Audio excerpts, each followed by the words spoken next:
Welcome to With You Every Step, a Brown Shoe Fit Company experience.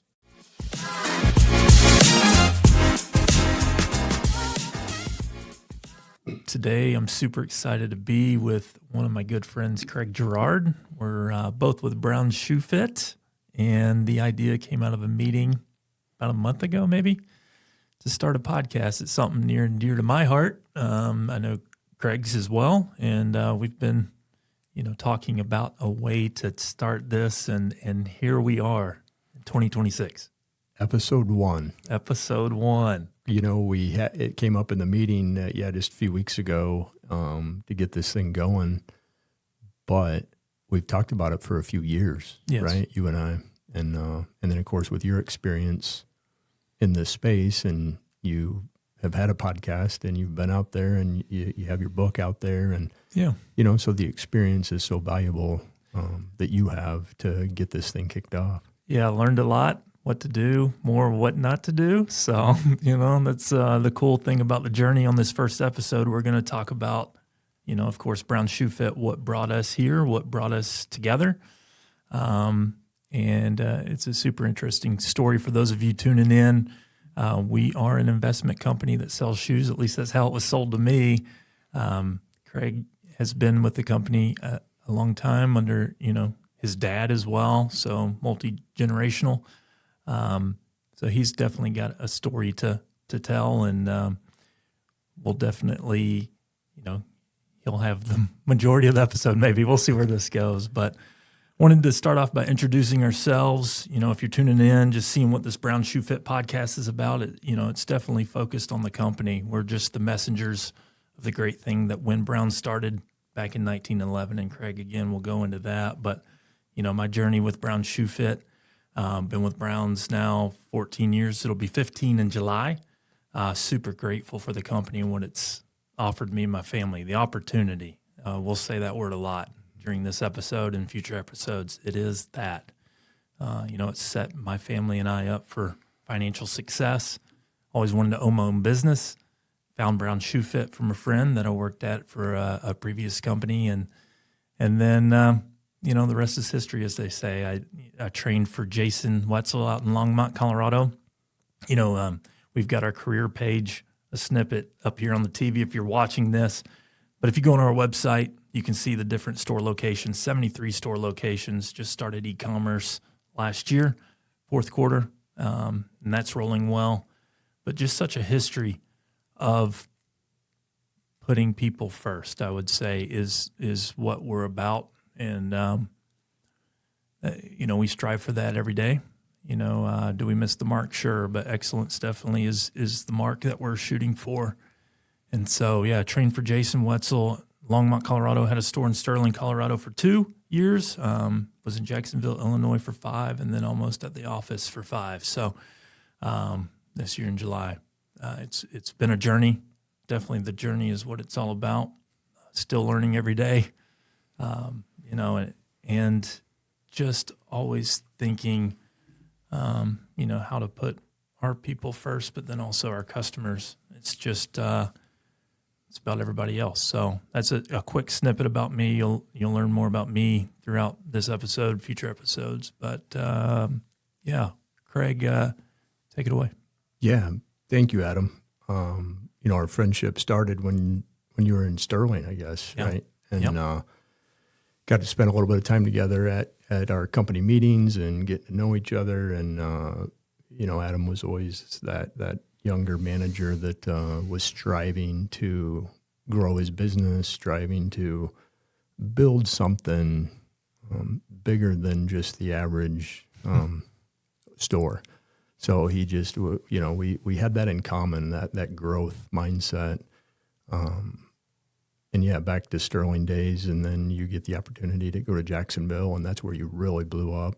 Mm-hmm. And then we were able to talk shop even more, able to dive into work boot and contract business and all some of the pieces that connected us with how we were growing our businesses. And so anyway, the connection's been deep, it's been good, and we challenge each other and we support each other, and so that's part of what we're doing here today. So. Yeah, I'm always more than honored to be part of these things that are, somewhat futuristic. Obviously, podcasts have been around a little while, but I do go back quite a ways with Brown. So I literally grew up in the shoe store, literally. So my dad, he started his journey in Washington, Iowa with Irv Whittam, who Rob Whittam is with us. He's our owner in Freeport, Illinois. And that would be Rob's grandpa hired my dad. And then, of course, Larry Whittam and Wayne Whittam, two owners also. They were mentors of mine. I got to admire them as a young kid. I got to admire them as a up-and-comer in the company. And then I got to work fairly close with Wayne for a number of years. And the Whittam family is very special to me and my family, and that's how Dad started. So my story kind of goes or starts with that. So Dad got told by my grandpa that he was going to sell the farm, and he was going to buy a seed company, and the opportunity was for my Uncle Reldon, not for my dad, to go with my grandpa into the seed business. So Dad literally went to town, Washington, Iowa again, and walked around the square in and out of businesses, and ran into Irv Whittam that day, and Irv hired him on the spot. So I'm not sure what my life would look like had he got hired by the Coast to Coast manager, or No kidding. or if he would have stayed on the farm like that. That's even more crazy, because a farm kid I am not.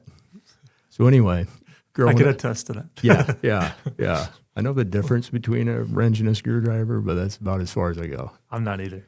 I wouldn't be a good farm kid. But respect it a ton. So that was Dad's beginning. He went to Clarinda, Iowa. He ended up in Charles City, Iowa, which is where I was born and raised there. Dad had some opportunities to leave Charles City. He made the decision to stay for my sister and I, mostly. Charles City went through the farm crisis of the 80s. White Farm Manufacturing was employing around 3,000 people, and it went to zero over, probably a couple years.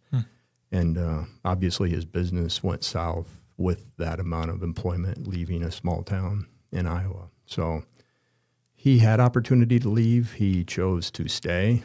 Probably one of the things I respect the most about him as a parent and an adult, as I, went through my journey with parenthood. And anyway, he chose to stay in Charles City, get my sister and I graduated there.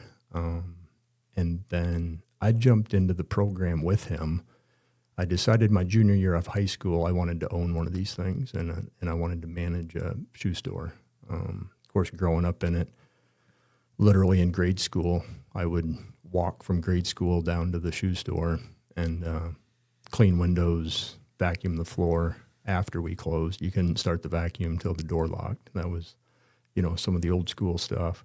And the other story about me starting in the shoe store is I literally cleaned ashtrays out, because every set of chairs had a brass stand with a glass ashtray next to it. So The good old days. right back in the day when we could smoke wherever we wanted to. Now we can't at all, because Right. it's bad for us. Yeah. But yeah, cleaning out ashtrays was my introduction to the shoe store. And of course, I loved walking downtown, getting to spend time with Dad, and I didn't have to ride the bus home, and so that was always a treat for me, just to be at the shoe store. And that continued all the way through high school. Again, my junior year, I decided I wanted to own one, and I wanted to get out and work in this company, and I wanted to learn from success. I wanted to learn from people who were actually running a shoe store successfully, because one advantage with Browns is we get everyone's P&L. I was learning P&Ls and reading P&Ls in high school, and you were studying things that made stores successful. You were learning why some stores were successful and why some stores were not. And, probably the biggest thing that I learned was at the end of whatever those issues were, it was the operator. Mm-hmm. And right, the operator either made things happen or the operator struggled and didn't make things happen. So Yeah. I learned that pretty young, that effort and that operator piece was very valuable and very important to be successful. So that was my biggest drive, was to get out there and prove that I could operate, and prove to myself as much as anybody else that I could operate a shoe store successfully. I moved out to Cheyenne, Wyoming in the fall of '89, and got to work for two great managers out there. Al Quartz was there when I got there. He is the golden star of a salesperson. He has the charisma that's so natural, and I got to learn so many things about how important connection with people and connection with customers, and he taught me so much. He chose to leave our company about a year into my training, and then Greg Smith moved from Shenandoah out to Cheyenne. So I actually got to work for two managers, and I didn't have to move. So that was kind of bonus for me. Greg was the opposite of Al. He absolutely loved the back room, and he was extremely detailed. And he taught me so many things in the back room of how to make money in the back room and not just on the sales floor. So I definitely got the best of both worlds. Got the call to go to Alva, Oklahoma, March 28th of '92. Pretty sure my first question to Bill Billings when he called, it was a Saturday morning, called to see if I would go, and I said yes. My first question was, is that in Oklahoma or Kansas? I wasn't 100% sure. Sure. That's funny. It's in Oklahoma, northwest Oklahoma. Yeah. It's about 12 miles from the Kansas border. Yep. So, but anyway, that's where I got my ownership start, was down there. And town of 5,000 people.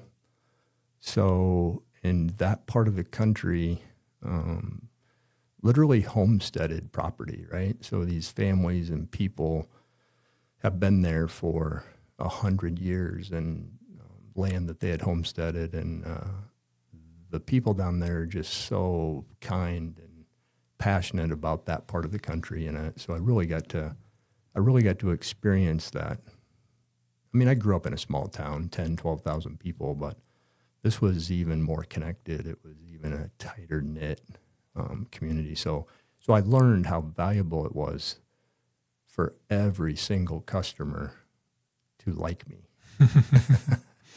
Because if they weren't related, they were neighbors, and it was so valuable to learn that lesson.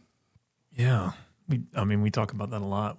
I know I'm a recovering people pleaser. I can't speak for Craig. I think we've talked about this before, though. Something about that in retail probably is wired into those who want to do that, build a business. But I think the reason is, right, the end is because the customer matters so much, and perception is reality. I know we've talked about that. So customer's perception, whether you like it or not, is the reality. That is retail, right? Right. And I think you're right. If you're a retail person and you really study retail, you have to study people. You have to study human connection. Mm-hmm.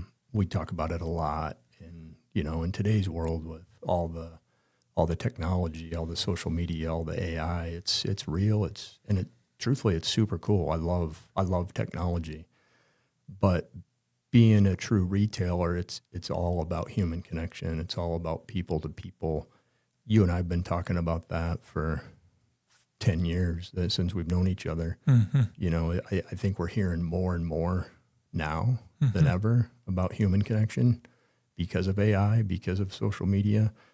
I truly believe it's why we're so good in Brown Shoe Fit and why our business is so strong, is we totally understand how valuable human to human is. And we do it well.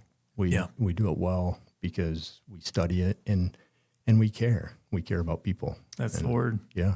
It just keeps coming up. It's because we care. It's such a big word, and it's so easy to say. It's so easy to put on a wall, but when you walk into one of our stores, it's really about how it feels, right? Yep. Like feeling the difference is part of what we do, and I'd be surprised if our customers really even could put a finger on it, or maybe even put a word on it. But I think as good retailers, we know how important making people feel special, and it's the Danny Myers thing, right? Mm-hmm. Like if you picture everybody with a tattoo or a sign on their forehead that make me feel special, that's retail. That's the important part of people and human to human. Yep. And didn't mean to interrupt you there. You can continue on your story, but something like that comes up that we've talked about. Just wanted to interject there because it's just such an important part. We'll talk about it repeatedly. And again, we'll try not to go into these deep conversations and forget that you're listening. At the end of the day, it's about you, the listener, and what you can get out of it. But we just thought it would be great to introduce ourselves up front so you get to know us, because this is going to be consistent. It's not a one-time thing. So looking forward to seeing where this thing goes. Yeah, and Adam and I both are famous for on and on and on. So Yes. so I also apologize for the story, and but again, we're going to be doing this together. Brown Shoe Fit's 115 years old when Brown started this thing in 1911, and again, my dad got into it in the 60s, and I got into it in the 80s, and so Cheyenne, Wyoming, right? And then to Alva, Oklahoma. I guess I got to Alva, and the people down there are special. Still some of my best friends, people we stay connected to, families that are like our family. And we were literally 12 hours from home. We had our first child down there. Our son Cole was born down there, and he's one of them. They claim him as their own, and still. And again, we moved, and so then we moved from Alva in '96. We got the opportunity to open a store from scratch, and we moved up to Fort Dodge, Iowa in late June. We opened the store July 5th of 1996. So we are approaching our 30th year in business in Fort Dodge, and being able to open that thing from scratch. I always say from 0 to 30 years is it's a very special opportunity with Brown Shoe Fit. Again, a lot of our stores are 30. A lot of our stores are 80. Some of our Shenandoah store is 115 years old. So it's had a lot of ownership. It's had a lot of manager changes. And my store, it's just been me. I opened it from 0, and again, approaching 30-year mark. So that's special, and it's crazy too. You're getting old when you talk in decades. It's it's not a few years ago. It's like decades ago that some of this story goes back to. So. Well, you're the youngest 57-year-old I've ever met. I tell you that. There's just so much in that story that sticks out to me. Right? It's the dad. You watching your dad do his thing for years, and learning hard work. And Craig will never toot his own horn, but just what a great family he has. What a great family he's built. I am a natural encourager, so I have to give credit where credit is due when I can, right? And I don't say things that aren't true, but on this first episode, just really want to thank him for his friendship. You're a friend to me. You're a mentor, and that's the other thing from this, just your journey, right? And over the years, and all the people who have had an impact in your life within Browns, of course, outside of Browns too, but just what a company, you're listening to this, you're wanting to know more about Brown Shoe Fit. This company is, it's cliche to say like a family of sorts, but more than that, we learn a lot from each other. It's almost like a mentorship group. We find our people within our company, get close, learn, bounce ideas off each other, and then go and act on the thing. What Craig's talking about, the journey, the 30-year build, consistent build, slow and steady.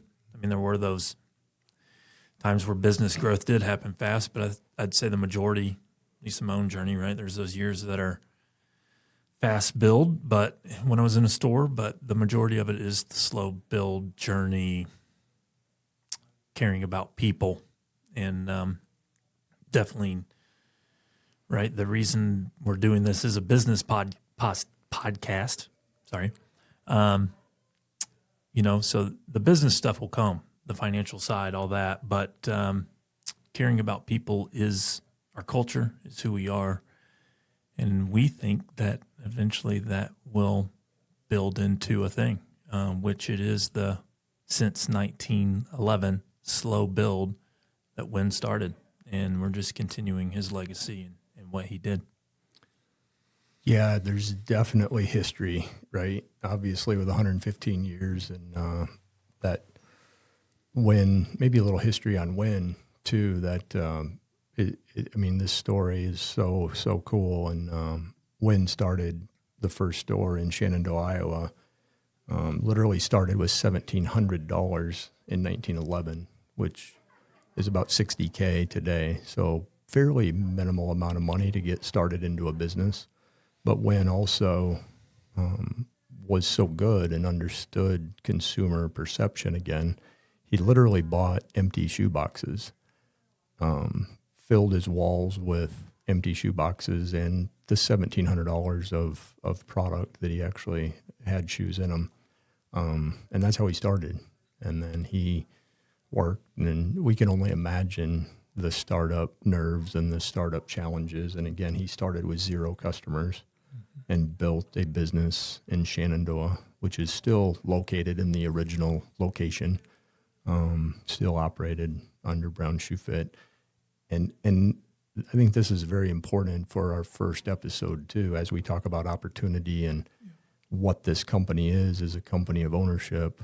Adam said it earlier, we are an investment company that happens to sell shoes. So that's something to, as a listener, if you're coming into learning more about Browns, that's a big one. Hang on to that. Make a mental note of that we are an investment company. So how that works, truthfully, it works the same today as it did in 1921 when we opened our second location.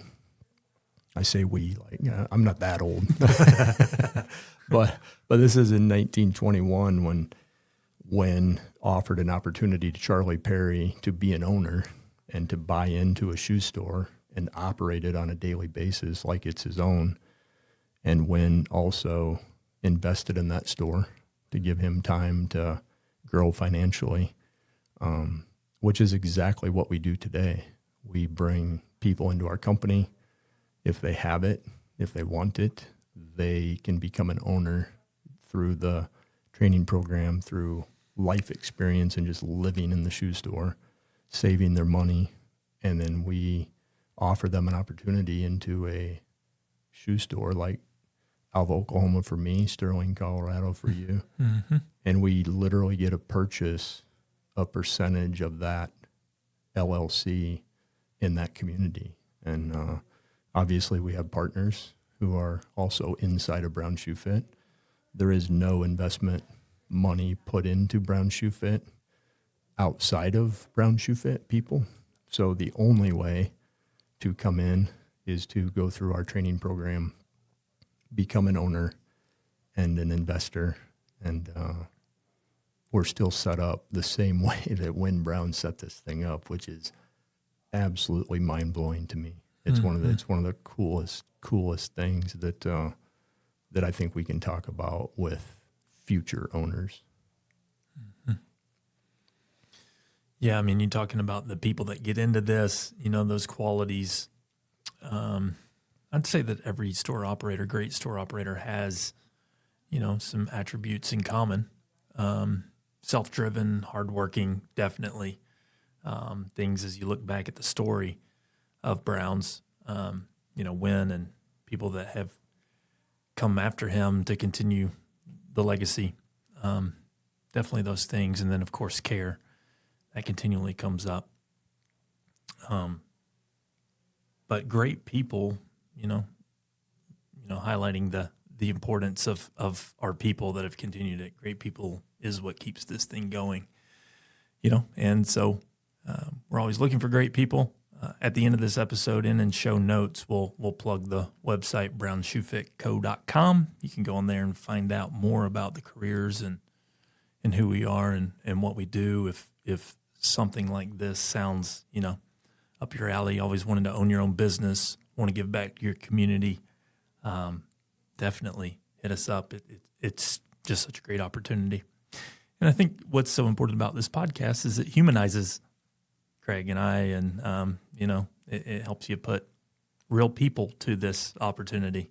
That's something as well, right? Coming from the outside in, of course, your dad did it, so that was a little bit different of a perspective, but, it was, is this a pyramid scheme at the, in the beginning? And then it does pan out into something real, because when you first hear about it, it's like, what is this?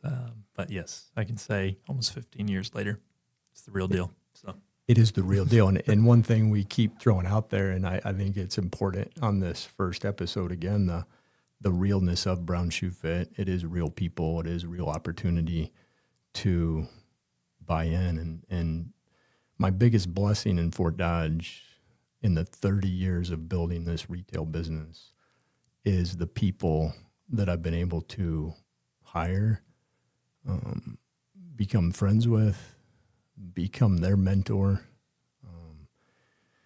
We've had 17 owners come into this company out of the Fort Dodge store. I will definitely retire, move on, and live the rest of my life with that being my biggest accomplishment in business, is bringing 17 people into ownership. I got to work with them. I got to coach them. I got to train them. I got to teach them good things and bad. I got to teach them things not to do, because that's how I did it, and I didn't want them doing the same mistakes. But you talk about the realness of people, and hiring a 15-year-old high school kid, and now he's an owner out in the company, and he fell in love with the business like we did, and it's just super, super special. And everyone's story is unique, and that's the other cool thing, is we're all a bunch of snowflakes. We're all unique. We all have our own story, but we all work towards ownership. Yeah, like you said, the common denominators of successful owners. It's kind of, I don't know, not take it for granted. It's not the right way to say it, but just certain things you have to have if you're going to be a business owner. Mm-hmm. And you said it earlier, the self-drive, the self-motivation. Like, we don't have supervisors. We don't have district managers. We don't have people who are directly over you. You are the owner. You are the decision maker. Yep. And you have responsibility to live up to in order to hang on to that position. So some of the things that you have to have are, you have to have them. Right. Yeah. And you're listening to this, and we're not quite a franchise. We're not a district manager setup.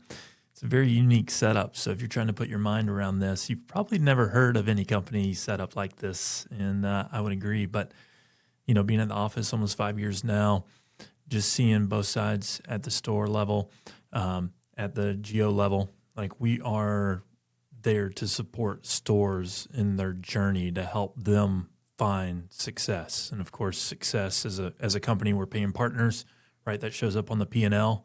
That is the scoreboard. That's the fun part of it, though. Like the efforts. I'm a big believer in people are the fruits of their life, right? You get back what you put in, and so what you put in should show in your personal life. And I know Craig believes this as well. We'll get into that either in this episode or later. Just his health, family, business. That is what he's about, and it's so important that way. But you get back what you put in, and so we are an ownership opportunity.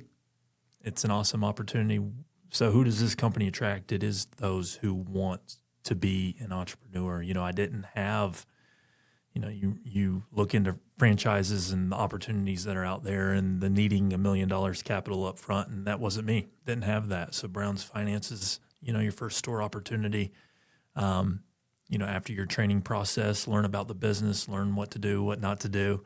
And then, if you're selected, then you get to go make the opportunity yours. There are some boundaries there that, are put into place, but keeps you accountable, keeps the thing going. Again, accountable to partners in the store. You do have to pay partners, so the P&L matters. We're a business at the end of the day. But that's definitely how Craig and I are wired. We want that. We want the responsibility. Talking about ownership, we believe in extreme ownership. If you've heard of that book, I can plug that in the notes too, by Jocko willink. Important book. Very important book on the mindset that whether you're with us or not, you should have, right? Everything is your responsibility in your four walls in our business, and that is the right mindset going into it. Everything rises and falls on leadership. That's who we are. That's who we are. Yeah. So if you're wondering or what, we do get a lot of questions at trade shows or from sales reps about Brown Shoe Fit, and that's part of what we're doing here. We're going to try to kind of peel back the onion and just expose ourselves. We've always been a little private. We've been involved with the NSRA. We've been involved with the shoe shows around the country for decades of time. Mm-hmm. But we've always kind of stayed to ourselves too. That's we keep things close to the chest, and we know it's a time of maybe putting ourselves out there a little bit more, whether it's through social media, through the website, through the podcast. But we want to share.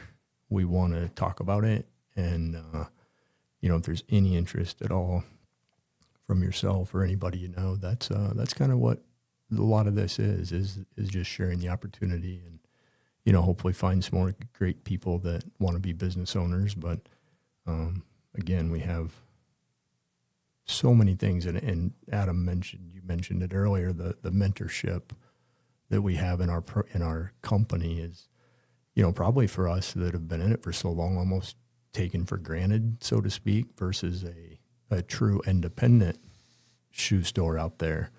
They don't have 72 other owners to call up on any given subject and just pick their brain. Mm-hmm. Like we have that. Mm-hmm.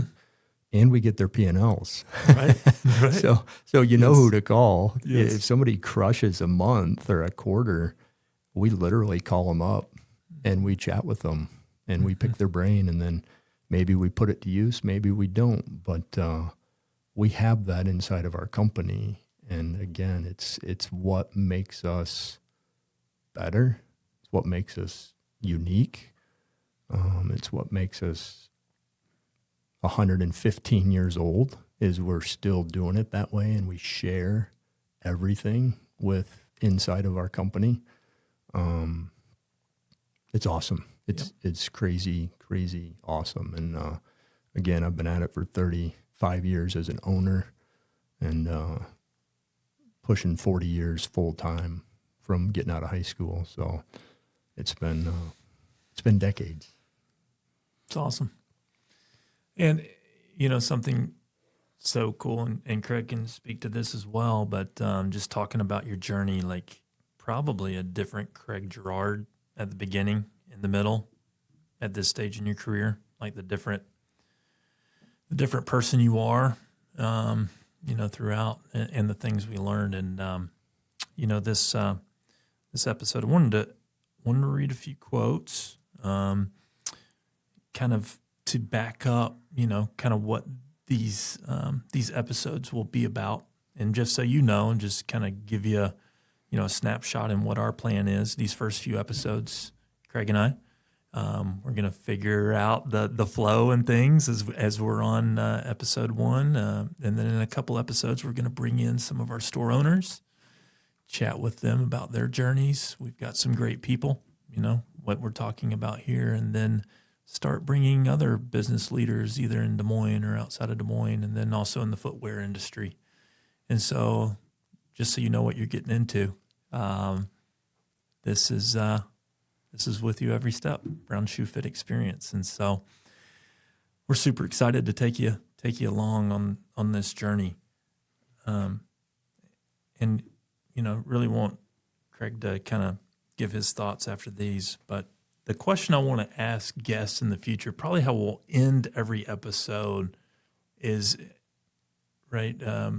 Craig, talking about my podcast experience, I've gotten to talk to a lot of people in the business industry, and a question I'm always intrigued by is getting to know their one piece of business advice or knowledge that either they've picked up along their journey, or the best advice they've ever been given, and then they applied in their lives. But I think that's it really makes me think.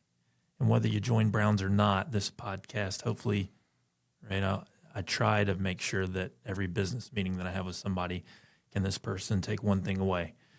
So I think that you've taken a lot away so far just from our journeys, getting to know us. But then, that end question, I know you'll be able to take one thing away and you go and ponder. So some of the things we're striving for, right, is what we've talked about, right? That journey of excellence.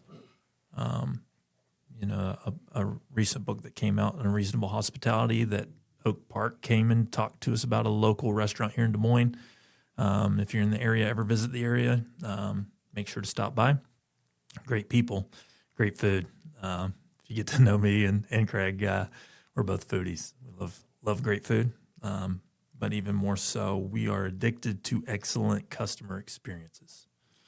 And I can say that confidently about both of us. We always are striving to become better, and that always intrigues us. And I would say our company, a lot of people in our company are doing the same thing, trying to make sure that their store experience is a wonderful thing. And so just always trying to become better. Some of these quotes, Aristotle said, "Excellence is an art won by training and habituation. Excellence, then, is not an act, but a habit." So true. It's a journey. It's the compounding day over day. Steve Jobs said, "If you look really closely, most overnight successes took a long time." Talking about the Browns' journey, where we are today, 2026, started in 1911. That's a long time to where we are, and very pivotal. And maybe Craig can talk a little bit about this too. But the past 7 years, 5 years, just how much we've grown through COVID. Came out really good on the other side. I know some people not so fortunate, but I believe our care for people, our care for communities, our owners in our stores had a big part of that, the part of that, that helped us continue. And then G.K. Nielsen, he said, "Successful people are not gifted. They just work hard, then succeed on purpose." So take those quotes for what you will. But Craig, the past 5-7 years, store level, what that looked like, what that got through, and also curious as to what your one piece of business advice is, because our conversations, I've learned a lot from you over the years, and I know the listeners would benefit from that. So, yeah, it's truly crazy that we lived through what we lived through in 2020, and especially now looking back, and just it was crazy. And again, 110-year-old company at the time, and when we were March 27th, it was a Thursday evening, and we were requested by the governor to close our store, to close all retail. Shoe stores were called out in particular. And we literally had to lock our door at midnight that night. And there wasn't a date that we were going to be able to open. That was crazy. We had never in 110 years experienced that. A lot of my mentors, my dad being one, Dennis Grummert, Larry Cowherd, Kirkpatrick, Suizo, Slaughter, on and on and on, all these old timers, right? They had no experience with what we were living through. I'd say most of the things in my career that had happened prior to COVID year, I could call so many people because they lived through it. They had a street closure, they had a mall get torn down, they had a whatever the situation maybe was. I always had someone I could call and lean on that literally lived through the same thing that I'm about to live through. COVID wasn't that way. We were closed until May 1st that year, so 2020. We could not have customers in our store. We had to have our doors locked, like a lot of other businesses. We were not alone.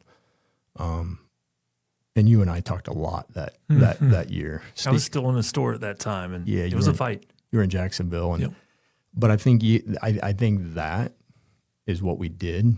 We fought. We did whatever we had to do to fight to survive.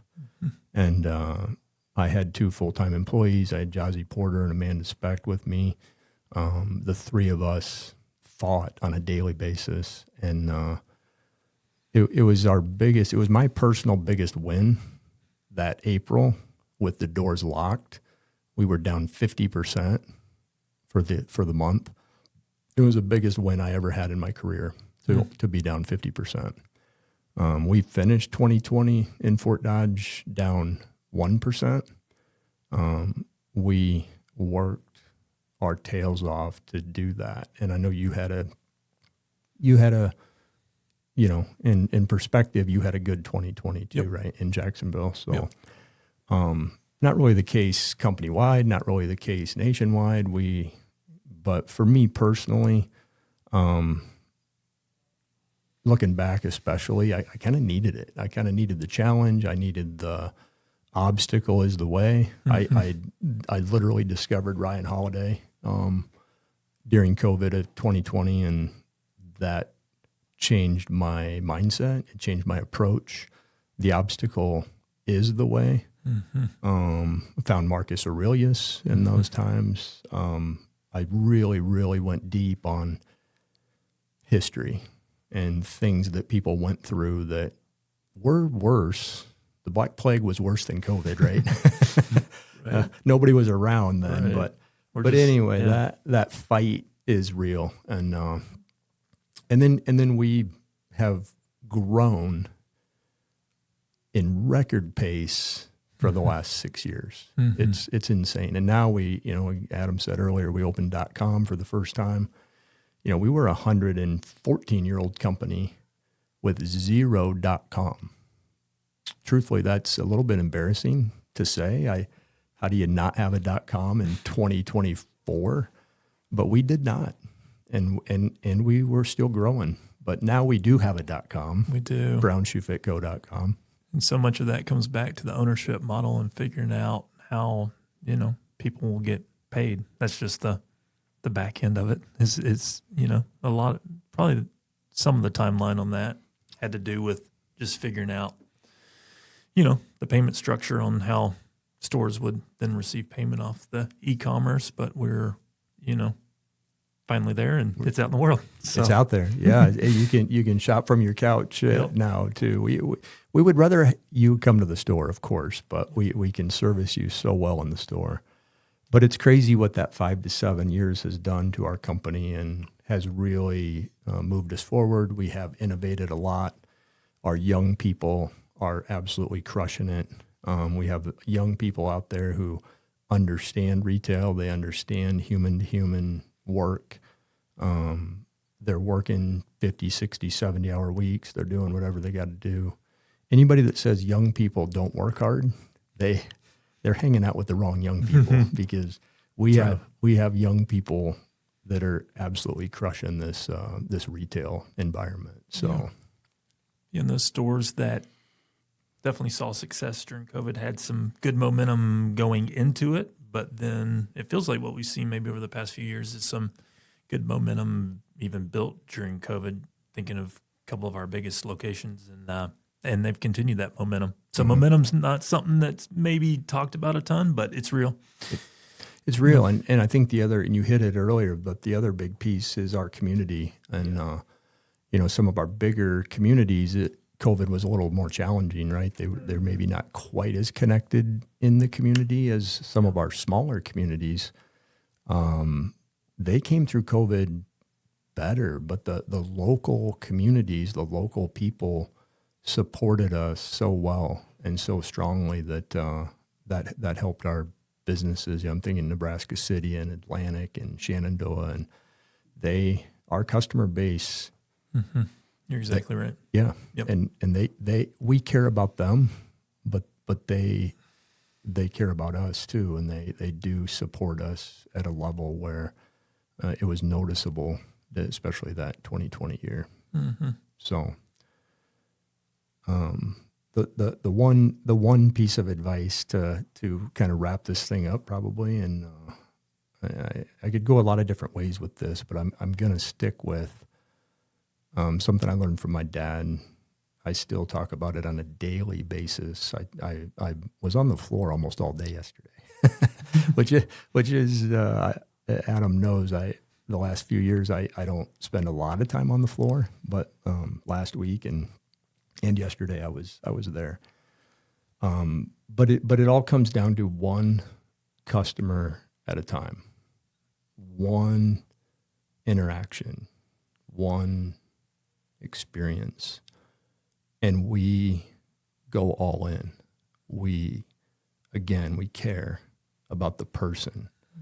Do we want to sell them shoes and an insole and a pair of socks and shoe spray and on and on and on? I mean, of course we have to sell things. That's what we do. That's how we make a living. But as long as we approach it one customer at a time and we care deeply about helping them with whatever, like with shoes, with boots, with a running need. We're a pretty good run shop in the Fort Dodge store. But every situation is unique. Every person's unique. Every need is unique. So it's hard to just blanket. Even the training, right? Like this is one thing I've been working on. Training salespeople, training hospitality. We talked about this on the way over here. Mm-hmm. That's tough. It's tough. Like you either get hospitality. I think in one of your quotes, Danny Myers, I keep talking about Danny, but I don't know him at all. But Setting the Table, another book we both share and love. Yeah. But he was literally one of the best in the world at hospitality. Mm-hmm. And Will Guidara is one of his proteges, right? Mm-hmm. And I feel like Brown Shoe Fit's success is a lot of that. We do understand customer care, and I think that's why our stores do well. But for me personally, if I had to sum it up into one piece of retail advice, it's one customer at a time, and you just go all in. Love that. It's so true. And it's daily builds, right? We can, at least for myself, big dreamer for sure, get too far out, too futuristic, and forget to be present. And you're talking about making people feel seen. It requires being present in the moment. And when you're not, you miss out of so much good. And I'm preaching to myself right now. Dude, you know me too well. Same. So sure. I love the big stuff. I love the vision. I love the futuristic pieces of things we work on. But when we really understand what builds it, mm-hmm. it is the hot dog story in Unreasonable Hospitality, right? And we will go on and on with our yin and yang and our how we contradict, right? Like the big vision thing is so big, it's important, and we, Adam and I both love it and can get there very quickly. But you do have to come back into the weeds, and you do have to do what you do, and you have to have these examples of that inside of your store. I feel like with my team, and one customer at a time, and taking them to the computer and helping them find a shoe that we can't get. There's certain product, right, that we cannot buy, that Nike or On or whoever, they just won't sell us the product. But instead of getting all butthurt about that and maybe upsetting the customer, we just go all in and help that customer find it. Yep. Even if they have to, or we'll go pay retail for it, and then we'll turn around and sell it to the customer, not make a penny, maybe lose $12 of freight. But those are the kind of things that if we do that with care, obviously we can't do that every time, but if we do that with care, we will win more than we won't. Yep. And it's all about customers for life, customers being built. It's never, ever about one sale. That's or right. one transaction. One transaction does not build a business. Customers build businesses. Amen. We could leave it on that. That's so. That's just such good advice that people can apply in their businesses right now. Right. The best advice is applicable advice that people can then go do something with. And we're great at having the conversation, but I'd say we're great at going and doing too. And that's what matters. And being in the weeds is important because you have to have proof to give you the opportunity, the platform, the space to talk. And, that was, we're doing this at a point now where we've put some time in. Craig's put more time in than me, but still just hopefully giving back some thoughts, some ideas we've learned along the way that can be helpful. But then also when we have guests on, that was what my previous podcast was all about. It was about having, built a platform up in the writing world. And then that gave me a platform to have some business people on that I admired, respected, people that I looked up to, and had them on to ask them their advice and learned a ton. Use this more as a mentorship time, which this will probably become that in the future as we have guests on that are smart, that want to give back, that have great advice, that care about people. And that's super great advice. The advice that sticks out to me, I guess I'll go ahead and answer this because I won't in future episodes, is some advice that kind of ties into that as well. Advice that stuck out to me, maybe because I haven't always been the most brave person growing up, right? Is show up and do it anyway. And, even if you're scared, do it. And so this, and fear can show up in a lot of different ways, but sometimes that can get in the way of, maybe even in a schedule and not locking down the time to do things like this, or coming up with excuses as to why something can't be done. And that advice, I guess, stuck out to me so much so that wrote a book about it. And again, a lot of the advice, a lot of the things I say is an effort to preach to myself. So, and it's all a journey, and we're all learning together at this thing we call business and life. And super excited. Episode 1. Any other thoughts, Craig, as we wrap this up? I definitely wanted to plug your book and the Bravest You. It's fantastic, and it talks about a lot of this deeper stuff. And sometimes you just gotta go do it, you just gotta start. So this is our start. Yeah, people try to get rid of fear before they start. It's the opposite. Show up with fear, and the more reps you put in, the easier it is to do it. So here's to the next 100 episodes. I love it. Let's do it.